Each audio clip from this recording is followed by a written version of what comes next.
বাঁকুড়ার বিষ্ণুপুরের জিতসারের অনুষ্ঠানে লক্ষ লক্ষ মানুষের ভিড় দেখে রাজ্যের মুখ্যমন্ত্রী মমতা বন্দ্যোপাধ্যায়ের মাথা হয়তো ঘুরে গেছে। তিনি মনে মনে ধরে নিয়েছে, জিতকে যদি টিএমসি দলে নিয়ে আসা যায় তাহলে কেল্লা ফতে, আর জিতসার যদি টিএমসিতে যোগ দেয় তাহলে জিতসারের পকেট ভরে যাবে, আর জিতসার পশ্চিমবাংলার মানুষের কাছে সম্পূর্ণ পচে যাবে।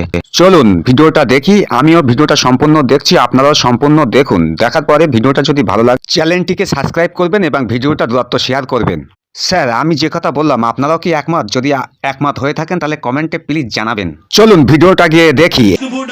যারা বাইরে থেকে দেখতে এসেছিলেন তারা বদমাইশি করেছেন, মেয়েদেরকে গায়ে হাত দিয়েছেন, মেয়েরা প্রতিবাদ করছে, সেই জায়গাতে কি অস্থির হচ্ছে। আর পুলিশ প্রশাসন মজা নিচ্ছিল, যেমন তারা এত বেশি নির্লজ্জ স্টেজে ওঠার জন্য, ছবি তোলার জন্য। আমাদের কালকে ভেবেছিলাম যে আমরা ফিরে যেতে পারবো না, আমাদের এখানে মৃত্যু হবে। এর নিরাপত্তায় আমরা কিছু পাইনি পুলিশের কাছ থেকে।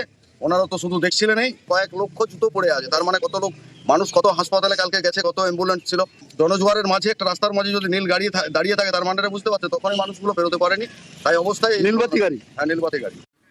তাই বড় বড় সেলিব্রিটিদেরকে বলছিলাম, বা এমন জিৎ বাবুদের মতন বড় বড় অভিনেতাদেরকে বলছিলাম, আপনারা পশ্চিমবাংলার যতদিন পুলিশ প্রশাসন ব্যবস্থা ভালো না হয় ততদিন আপনারা এরকম ধরনের অনুষ্ঠান না করাই আপনাদের ভালো। কারণ এতে পাবলিকরা মানে জনগণও বিভ্রান্ত হয় এবং আপনাদেরও অনেকটা ঝুঁকে থাকে বলে আমি।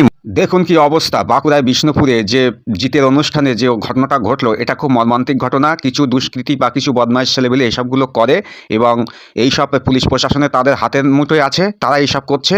এবং